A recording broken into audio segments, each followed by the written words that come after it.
I want to welcome everyone to the third night of Muharram, and thank you for continuously attending the lectures in English and for those who attend the Arabic lectures as well. Yesterday we heard from Sayyid Al-Hasany about Ziyarat Ashura and the sequential breakdown of the whole process and from the beginning to the end, such as when you say salam and the intention, the meaning behind it, and not just with your words but with your heart and with the meaning. Because just as Imam Ali says, you don't, knowledge isn't something on the tip of the tongue, it's action. Because if you have knowledge, it's something that is actually used, it's something that's actually done. We also have to attribute everything with our sincerity of our actions. And we have to see that we learned yesterday from the Sayyid about the tragedy of the calamity of Ashura, and specifically about how it's not just for the Shia, it's for everybody, and not just everybody, but also the angels and for the entities outside this world and on the other planes that we learned from the Sayyid yesterday. We also learned about La'na and how some see it as a derogatory statement to be said upon others, but we also now understand that there's a different understanding, there's different meanings, there's different categories, there's where it comes from, specifically that it comes from the Quran. We also have to take the understanding of the position of where Imam Hussein is, because when we look at the Imam and we understand that the Imam is there for a representation of Nabi Muhammad, he's not sallallahu alaihi wasallam. We have to understand that he's there for everybody. He can't just be just for ourselves. We also learn about how La'na is just separation. It's not just the wording upon it, but it's the separation from falsehood and evil. We also learn about the story most of us already know about Mubahala, how the Prophet and the Christians came together, and once the Christians saw that the Prophet was, he brought his family with him, and the priest stated, if they were to go and say prayers right now, the whole mountains here would be moved. We also learned yesterday from the Sayyid about how the Prophet and how the truth in which he states, and about how the Imam is the truth, and how he stated, Haqq is with Ali and Ali is with Haqq. I also want to attach this to a story from my own personal life, where at work I had a colleague who, I met him a year ago approximately. He was someone who would drink, who would do other illicit things. He wasn't someone who, I felt that he had pure heart, but at the same time he was a non-Muslim, and he would always see things in a difficult manner, and he'd always have less concentration in things. I spoke to him, he saw my actions, he'd always see I'd go for as much as I could for salat, I did the fasting, and he was astonished. He was wondering, how is this person doing this while he's maintaining this and maintaining a positive attitude? A week ago, or I'm sorry, approximately a month and a week ago, he came up to me and spoke to me and stated that he needed to speak to me in private. And I said, is there something wrong? Have I said anything offensive to you? He said, no, I need to speak to you in private, and I need to speak to you urgently. I said, okay. So we went to an office space, and he told me right off the bat, he looked at me, he said, I want to become Muslim. And I said, oh, okay. I said, alhamdulillah, right off the bat. He said, see, it's because, and then he tells me, see, it's because of you say things like that. And I said, what do you mean? It's because I say it. He said, because every time some work would come in, or we'd have to go somewhere, or people would be complaining, you say, inshallah. I didn't know what it meant until I kept asking you over and over again, why is this guy saying inshallah? What does this thing mean, you know? So I told him what it meant, and then over the years, I don't know, maybe through my actions, potentially, partially, I would say, he saw what Islam was about, because he would tell me that Islam was something portrayed on one thing in the news, a falsehood, but then when he saw the actual actions in place, he saw it as the truth. That's just my personal story upon how you look at something as a falsehood and you separate yourself from it, and inshallah Allah from His grace will give you the blessings and the opportunity to see people see you in a positive light and see Islam in a positive light. Sallu ala Muhammad wa ali Muhammad.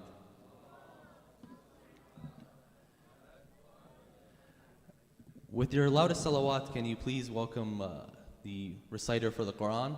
It's going to be Jaafar Al-Hasany. صلوا على محمد وآل محمد.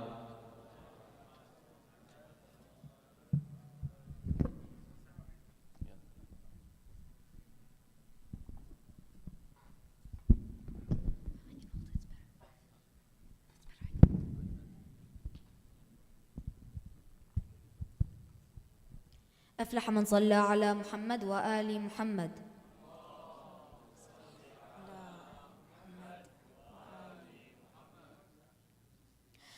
أعوذ بالله من الشيطان الرجيم. بسم الله الرحمن الرحيم. إلا من تاب وآمن وعمل عملا صالحا فأولئك يبدل الله سيئاتهم حسنات وكان الله غفورا رحيما. ومن تاب وعمل صالحا فإنه يتوب إلى الله متابا.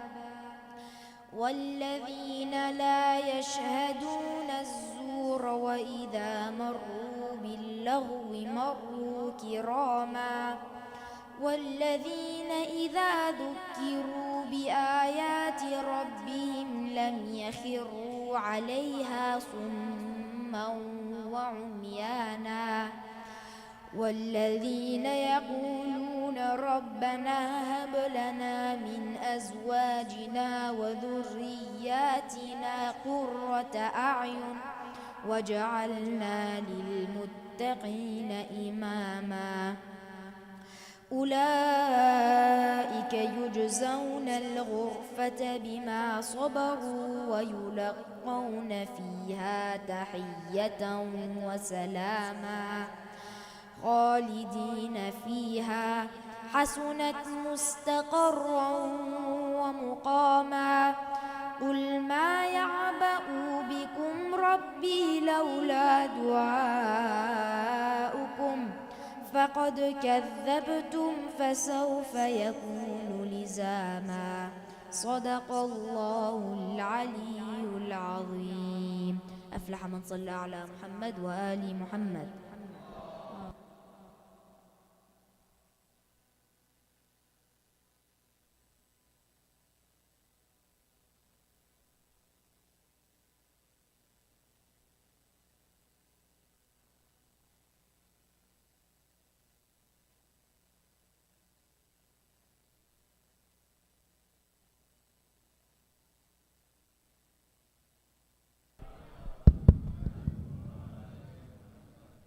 I want to say that amazing job in your recitation. Just keep at it, and trust me, way better than I can do. I want you to welcome with your loudest salawat Sayyid Jaafar Al-Hasany with your loudest salawat. Sallu ala Muhammad wa ali Muhammad.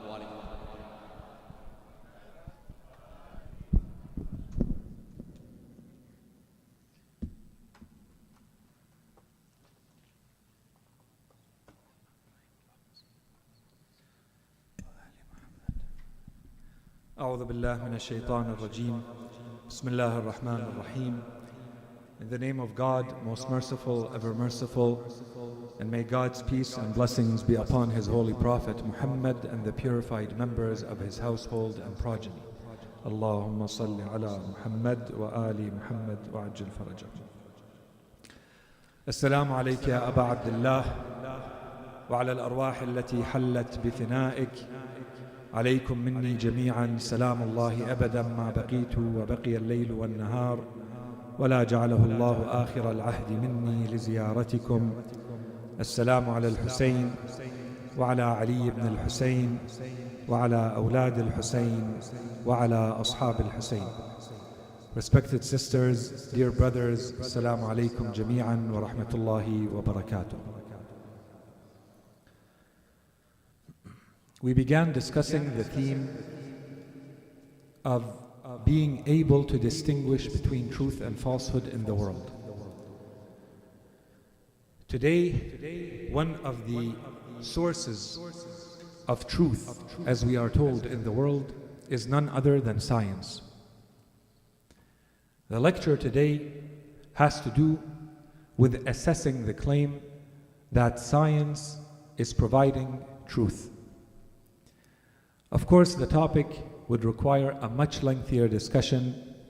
There is a specialized aspect to this topic that we are not getting into, but inshallah, at the end of this topic, the aim is that we have tools, is that we are equipped to use our critical mind to assess when science is actually being science versus when science is going beyond the ability and the tools that science is equipped to deal with in the world. And usually this is a claim, this is called scientism. When science goes beyond the sphere of activity of science, the legitimate activity of science, it is called scientism.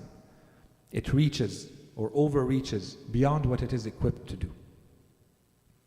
In today's world, there are claims, there are calls to rethink and re-engineer society based on science. And we are told that science can potentially dictate and regulate every aspect of our lives. From the laws to the manner in which we erect and organize and engineer our societies, to what we should and shouldn't eat, to the structure of the families that we should have. For all of this and so much more, and everything in between, we are now being told this is what science says. So what is science? Where does it start and where does it stop? And to what extent can we consider what science says to be the truth? This is what we're trying to answer today. We touched a little bit on this topic a couple of nights ago, so inshallah we start with that idea that we already planted. How does science work? Human beings encounter activities in the world. Those human beings who are very interested in explaining and understanding those natural activities in the world, they become scientists. They spend time and energy studying that phenomenon, whatever that phenomenon may be, and they come up with answers to explain what is happening. Solutions, hypotheses, let's call them theories. A theory to explain why is it that I am seeing this phenomenon? What leads to this phenomenon? What causes it? In which context, in which conditions does it happen, and in which does it not happen? Is it going to happen again in the future or not? Is there a way for me to manipulate this phenomenon or not? This is what humans deal with when they are dealing with science. But it's a little bit more complicated than that. The first thing we encounter is, so you come up with your theory, you come up with your answer. This is not enough to call it science yet. You've come up with a proposed answer, a theory. Now that you've done your work, and we are sure that this constitutes science, you've done proper scientific work, you take all of that and you bring it to the scientific community, to the community of experts of the world in science, to see how valid your claims are, your theories are. And this is where things start to get a lot more interesting and a lot more complicated. The first thing we notice when you bring it to the community of scientists is that as human beings have evolved and they have more and more complex, accurate, sophisticated understanding of nature, the more we're starting to realize that everything is connected. So if I'm working on a phenomenon, let's say that has to do with the human body, this falls somewhere under medicine, which falls somewhere under biology. In today's world, it's impossible to talk fully about biology without understanding the chemistry behind it, or to talk about chemistry without understanding the physics behind it. And depending on what field you are working in, at some point all of these fields connect. And when we look at it from a scientific mind, you can look at specific theories that fall within a specific dimension, a field of science, or you can look at the whole worldview that you have of how the world works, which is called a paradigm. Sometimes we hear that there's a paradigm or that there's a paradigm shift in science. What's the paradigm? The paradigm is not one theory. It's all of your theories in all these different fields and how they come together to give you your worldview of how the world works. This is your paradigm. So this already tells us one thing. When I'm going to the community of scientists with my idea, with my new theory, with my solution to a scientific problem, perhaps they're not going to accept it right away. There might be resistance. My theory may be the truth. It may be valid and correct. It may still not be accepted right away. Why? Because if my theory goes beyond my little question that I'm dealing with and it's starting to touch on other questions, it may need that the entire paradigm has to be readjusted for my theory to make sense within it. Because they're all connected. Suddenly the math, suddenly the chemistry has to change, the physics here have to change so that this theory still works. Otherwise, we can't accept it. And the more the theory requires that all the other pieces of the paradigm change, of course, the more resistance there will be. Because it means a lot more has to change. A lot more experts and a lot more fields have to agree to do this change. And to see that my theory was more accurate or answers the questions better than others. This is only natural. So this is already a source of resistance, perhaps, to the truth. We don't know yet. We haven't validated it yet. What else? And this is a very important point. When I go to the community of scientists, I realize, and I'm going to open a quick bracket here, brothers and sisters, this is not my analysis. I'm repeating work and research that exists in these fields. There's a field called the philosophy of science, with people dedicated to this field their whole lives. I've studied this field for 20 years. Within the philosophy of science, there's also fields like the ethnography of science or the anthropology of science. I'm mentioning this for those who are interested in pursuing this more. What's anthropology? What's ethnography? What do they do? You try to study human beings in their natural environment. You try to see how human beings behave in a specific environment without any intervention. You want to see how they really are. This is what the Europeans used to do a couple of centuries ago when they would go to Africa and to South America. They would perform anthropology work, ethnography work. We're going to watch these people that they considered inferior without intervening so that we see them, we watch them in their natural environment. And we can understand how they think, how they behave, what their belief system is, what their religious system is, and so on and so forth. With time, of course, that whole field modified, changed, got adjusted, and got applied in all sorts of other areas. One of them was science. Anthropologists and ethnographers said, we're going to go study this community of people called scientists to see how they act and how they live and how they interact with each other and how they do this thing called science as human beings.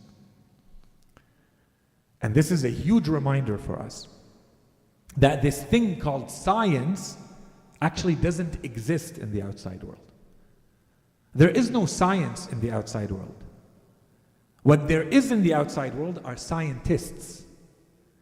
There are human beings who perform science in their own way. Some more perfectly, some more imperfectly than others. Some better, some worse. But these are human beings. And this is where when I go to my community, and we already saw a source of resistance, I have to remember that I'm going to a community of human beings. Usually these researchers tell us that when you go as a carrier of a new hypothesis or a new theory and you present it to the community of science, it will most likely be met with a lot of resistance. Most of the time the new theories, the new hypotheses are presented by younger scientists. You have a couple of years under your belt. You come into this field full of passion and full of enthusiasm and you're bright and you're genius. And the people who now have to evaluate and assess your work are the authorities of the field who make up the community. who have been doing this for 20 and 30 and 40 and 50 years. Do you think that they're always going to greet all of your ideas with open arms? Especially if your ideas mean that perhaps the 50 last years of work that they have done is entirely invalid, was entirely wrong. If your theory is correct, then he just wasted 50 years of his life doing this work. Not just him, an entire industry behind him. If he's a bigger authority in his field, he probably has teams of researchers around the world with millions of dollars invested in this research. This is where we start to encounter perhaps human arrogance, human biases. Science is an extremely competitive field, extremely biased field. A field where you can't live in a vacuum. You can't just decide tomorrow, I'm going to do science, and you live your life doing science. You can, but you're not really going to make a dent in the community of scientists. Your work has to be funded. The funding has to come from someone who benefits from the science you're doing. Who is benefiting? All the science done in the world today is benefiting someone. It could be a specific industry, car industry, construction industry, whatever it may be. It could be that you are benefiting the sports industry, the medicine industry, pharmacology, government, it doesn't matter. Someone thinks that your work is worth funding. They will give you good money to do science. In return, the expectation is that you produce results. And there's huge pressure to produce results. You have to publish your results. You have to present them and show that your work is actually accomplishing something, producing results, advancing something. And if at some point suddenly you say, well, the science we're using is wrong, I'm not sure that the foundations that we've had for the past 15 years are correct, maybe we have to readjust. This is not always, again, going to be accepted with open arms. And if you are unwilling to continue in a lot of cases under that pressure, and you say, I threat therefore to leave, I will not continue, rest assured that there's 15,000 people waiting behind you in line to take your position who are willing to say, I will produce the results that he can't produce. And I am able to show progress and evolution and show that science has moved forward. Okay. All of this is already telling us what? Telling us that there is a very human dimension to science. Before I accept a truth simply because I was told science says, maybe I need to start applying my critical mind and say, scientists have said. Which scientists? And what have they said? And who may benefit from this?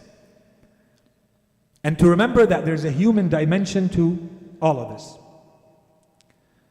Beyond the human dimension, science itself,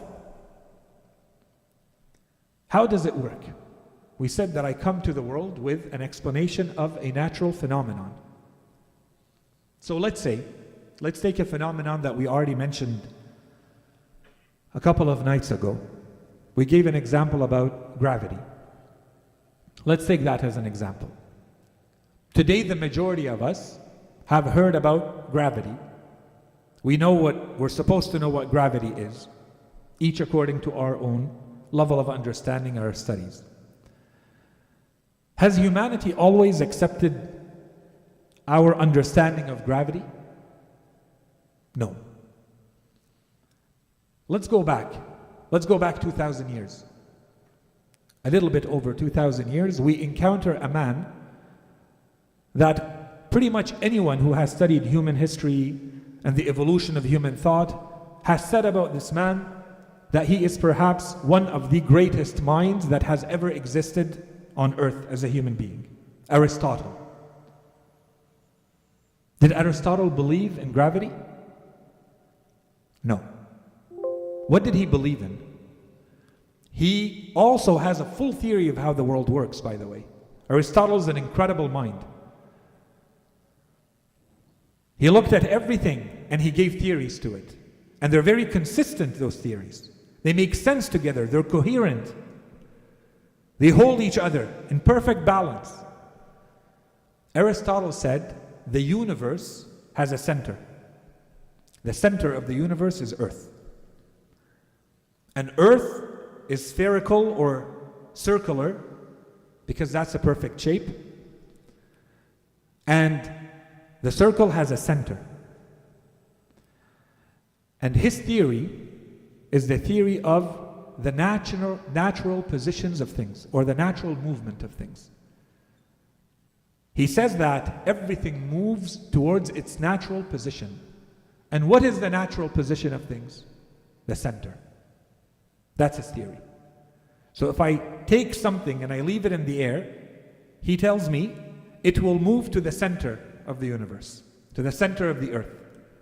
Is it being pulled? No. Is it being pushed? No. There are no forces, there are no masses. This is the natural movement of things. And this was very consistent with the rest of his philosophy and the rest of his paradigm. Everything made sense. And people accepted that. That was the science. Fast forward centuries. In Europe, they came up with something called the impetus theory. The impetus theory says that if there is anything that moves in the world, anything material that moves in the material world, it is being pushed. So if I watch something that I try to hold in the air fall, it must mean that it is being pushed. And that's why things fall, because they are being pushed. Let's forward a couple more centuries. We encounter a man by the name of Newton, who writes incredible works. Paradigm shift. He introduces something and provides the entire mathematical argumentation for it. Solid math, Principia Mathematica, the principles of mathematics to explain the world. And he introduces what today we call classical mechanics or classical physics. And he says that there are very clear laws of motion between masses and energy. And if things are moving in this way, it's because of what he called universal gravitation. There is a constant from the earth, a rate at which things will fall to the earth because of the mass of the earth. And I will show that. And I will demonstrate how the rest of the planets move in this way. And everybody accepted that. That was the truth. That was the science. And then you fast forward a couple of centuries, and then you get Einstein, who introduces the general relativity. A couple of theories. One of them is general relativity. Paradigm shift. Everything has to change. Gravity is no longer universal gravitation. His theory goes way beyond gravity. Gravity is one thing explained by general relativity. E equals mc squared. He says for my theory to be understood, you have to rethink what the universe is. He says the world is actually four-dimensional. 3 dimensions of space and time. 4 dimensions. It's like a fabric, like a sheet. And imagine that you were to take a bowling ball and put it in the middle of that sheet. What would happen to it? It would wrap around the sheet. It would curve to handle the ball, correct? He says this is what happens when mass is introduced in our existence. Any mass, as small or big. So if you were to keep that ball on the sheet and suddenly you put a little marble, what would happen? The marble would follow the curvature, the wrapping of the sheet all the way down to the bowling ball, correct? This is gravity. This is how the world works. These are the energies, and the energy and the masses are actually one and the same thing. They convert into each other. Okay. Which one of these is the correct theory? When Einstein came up with his theory, did he lock his office and go home and said, I have found the truth? Done? There's no more science required? No. In fact, he worked very hard until the end of his life. Why? And this is what we're trying to explain here. Scientific theories have an explanatory power. They have a certain ability to explain the world. Why did human beings accept to move from one theory to another and from one paradigm to another? Why? What we have seems to work. Aristotle's theory seems okay. It's because when the next theory comes, it has a lot more explanatory power. It explains a lot more. But you need to be a specialist to know what's missing from the previous theory. You read the works of Newton, and Newton tells you every few years, and he calculated how many years, every 9 years or so, he said in Principia Mathematica, Allah subhanahu wa ta'ala, God must intervene in the world and readjust the clock a little bit, so that all the planets continue to work in the perfect manner in which they work and follow their orbits and the sun and gravity and so on and so forth. What is he saying? He's saying there's something incomplete. There's something imperfect in my calculations where you let them go for a while, and then God must intervene from outside these laws to fix it again a little bit, and then he lets it go again and they work for a while. That's already an indication that there's something missing here. There's something that's not entirely accurate. It doesn't explain everything. That's explanatory power. And so when Einstein presents his theory, it has more explanatory power. It explains so much more of the world. Does it explain everything? No. At the same time, quantum mechanics started to appear. People started to discover all sorts of things about atoms and the world of atoms and submolecular, everything smaller than atoms. And they tried to apply the laws of Einstein, the latest discoveries to them. Nothing works. So they invented an entirely new science only for the world that is smaller than the atom. Quantum mechanics, quantum physics. And Einstein initially rejected that, but then he accepted it, and his work was trying to bring these two together. If this is true science, then we have to find a way to make all of this work together. We shouldn't need different types of science for all of this. And today we have dark matter and dark energy and string theory. Why? All of these are not things that have been validated in the outside world.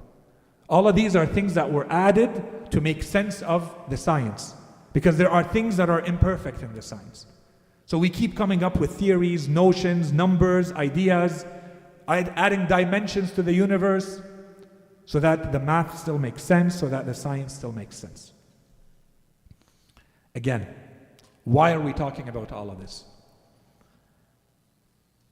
The first point that we made is that human beings are the ones doing science. The second point that we're trying to make is that science is our ability to explain the world, but it is never perfect. And it is always changing. In fact, the reason why this whole field of science emerged and progressed is because the ones who were looking at science were trying to answer a question. They said, when does science progress? When does science evolve? That question by itself is implying something. It implies that science is changing. So when I am told science says whatever, first I have to ask, which scientist is saying this? That's layer number one. Layer number two, which science is saying this? How do I know that this is not going to change tomorrow? Because science has changed a lot in the past. Things that were good became bad, and things that were bad became good. And this is not all. Science is one tool that human beings have to discover reality. And it's a very incomplete tool. It's a blind tool. And one of its biggest weaknesses is that it does not have any morals or any ethics to it. If you go back to the time when Hitler became the ruler of Germany, initially when Hitler came to rule, he was not interested in science. Science was not really part of his agenda or his program. And then he quickly realized that there is no better tool for him to use than science and scientists, for all sorts of reasons, to achieve his results. Did the scientists agree to work with him or not? There were exceptions. There are people who were persecuted because they had Jewish ancestry, for instance. They left. Some of them hid it and converted. But the majority of the scientists in Germany, they participated in the science. And they worked in Hitler's regime, in all the fields. And they produced results. And today when we look at it, we say it's awful what they did. The agenda was going towards sterilization and euthanasia and race hygiene, they called it. The cleansing of the race. The idea was that the German people had a pure set of genes. They were a superior race, but they had been corrupted by intermarrying, by linking with other races. And the result is that now they had a lot of people who were inferior, mentally inferior, physically inferior. And so therefore, the scientists had now a duty to clean up the pool of genes in Germany. And they worked with that. And they contributed to that. Today we would say it's awful. But thousands upon thousands of scientists worked in that for a long time. They worked in biology. They worked in race theory. They worked in chemistry. In World War I, the German scientists were the first to take their advances and their advanced knowledge of chemistry and turn it into warfare. They were the first to start using chlorine gas and mustard gas in war, in World War I. And the whole world initially said, this is awful, this is inhumane. The suffering that you are causing is not human. Not even in war should human beings be allowed to use these gases. The torture that they cause, the damage that they cause is not human. And then very shortly after, the Allies, the UK and others did the same thing and used the same gases and went even further. That's in World War I. And this continued. Physics and the perfection of rockets, the perfection of the nuclear bomb. There was a race. Clearly the science was giving us an indication of the awesome power of the atom. Maybe we can convert this into a weapon. And so there was a race between the nations. Some say Germany was not the first to produce the weapon because the head scientist was so afraid of the unknown devastation that would be caused by this bomb. So he found pretext to say we're not capable, we don't know, we're not there yet, when he could have rushed things and produced the bomb. One theory is that he could have, because they were right there, but they didn't. And so he had a red line that he didn't want to trespass, because there were theories that said basically the bomb could annihilate the entire planet. No one had used it before. We don't know what its potential is, how much destruction it would actually cause. And the race went on between the states. Finally, the United States was the first to produce the bomb. And in World War II, the United States were not initially part of the war. They were outside of the war. Germany attacked. They expanded towards the east. And it was the Russians that dealt with Nazi Germany and the Axis, the countries with Germany. And they started to attack and expand on the west.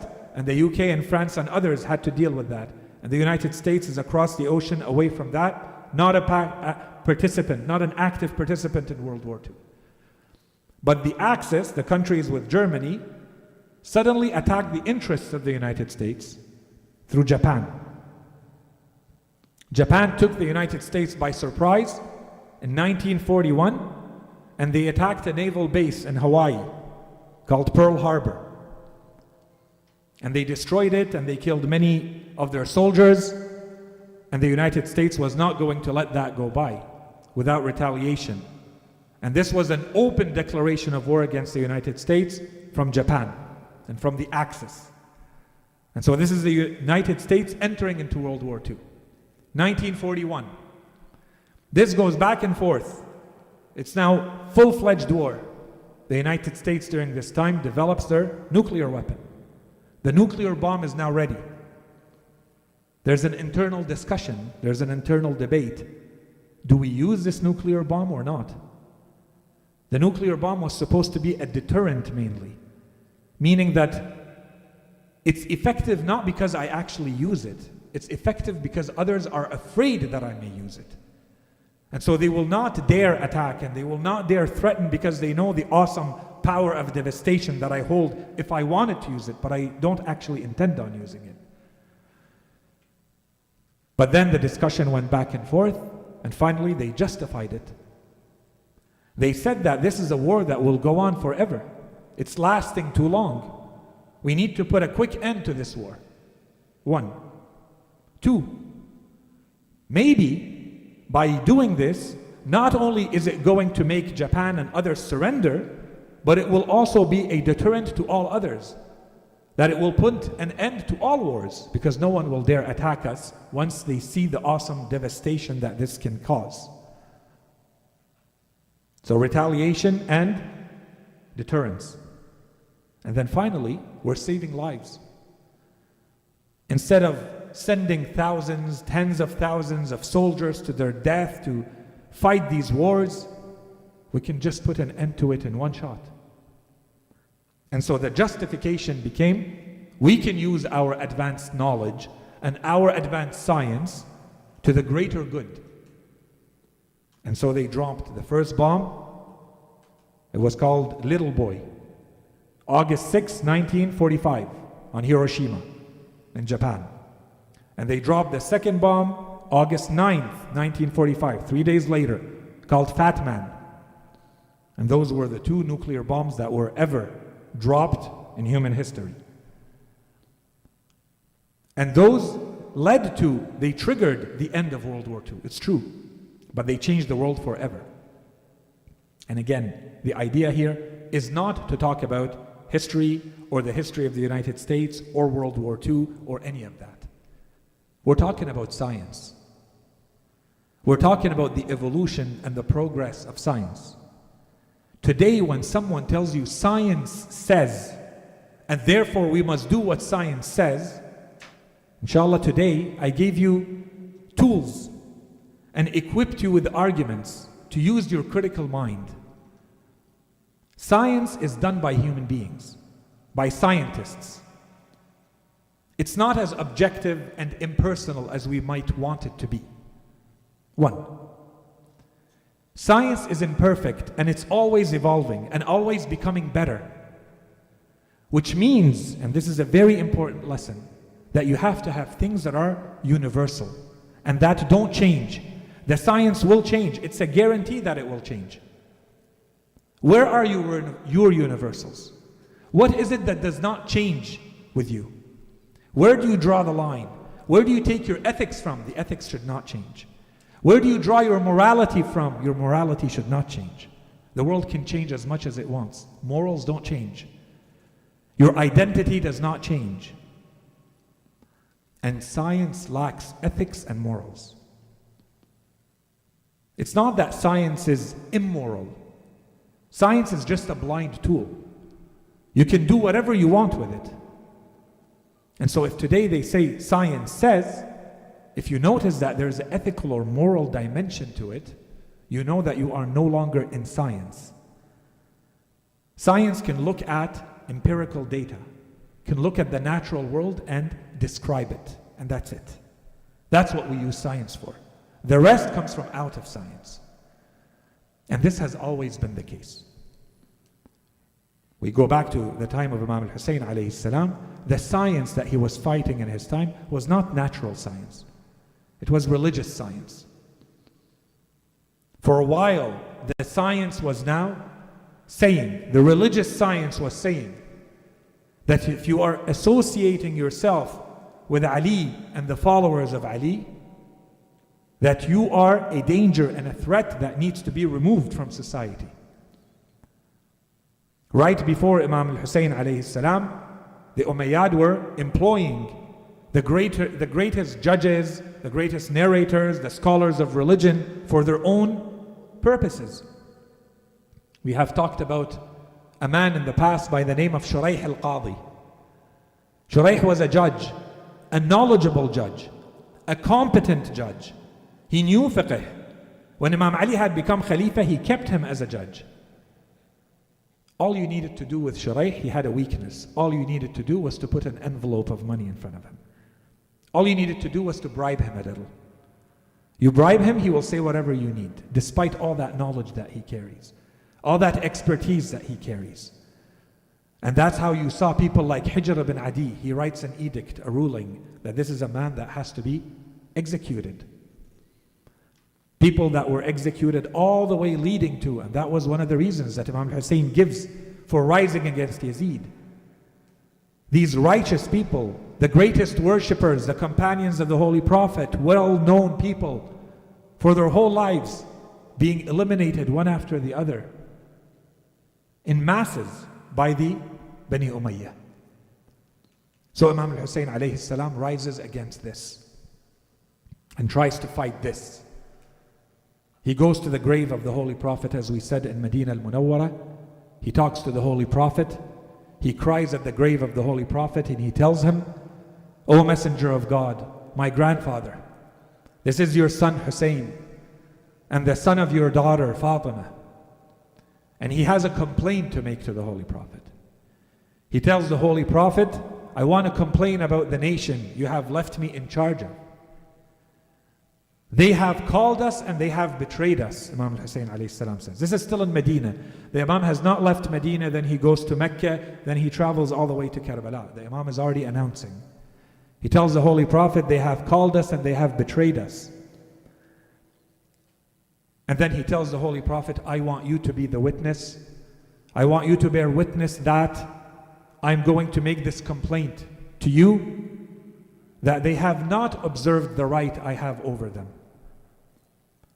And I want to meet you with this complaint the day I see you in the afterlife.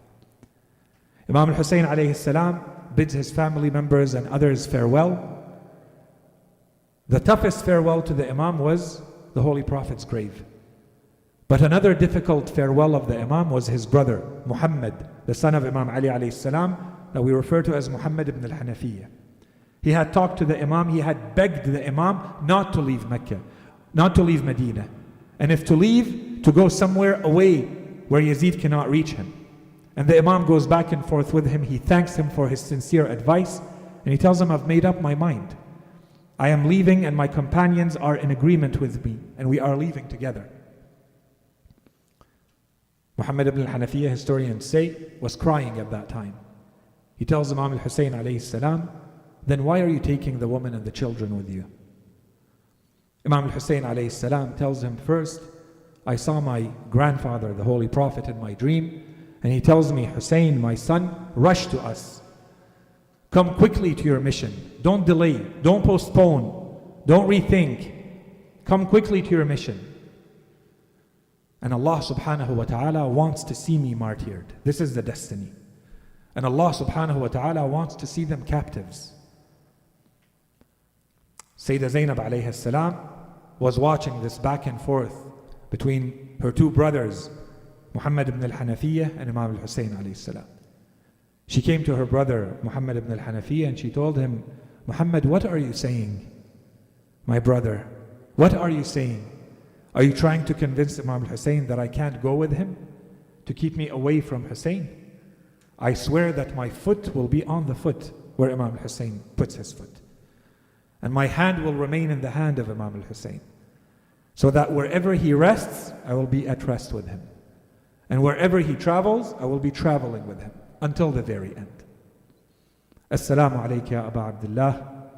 Assalamu ala al-Hussein wa ala Ali ibn al-Hussein wa ala awlad al-Hussein wa ala ashab al-Hussein wa sallallahu ala Sayyidina Muhammadin wa ala alihi al-tayyibin al-tahirin.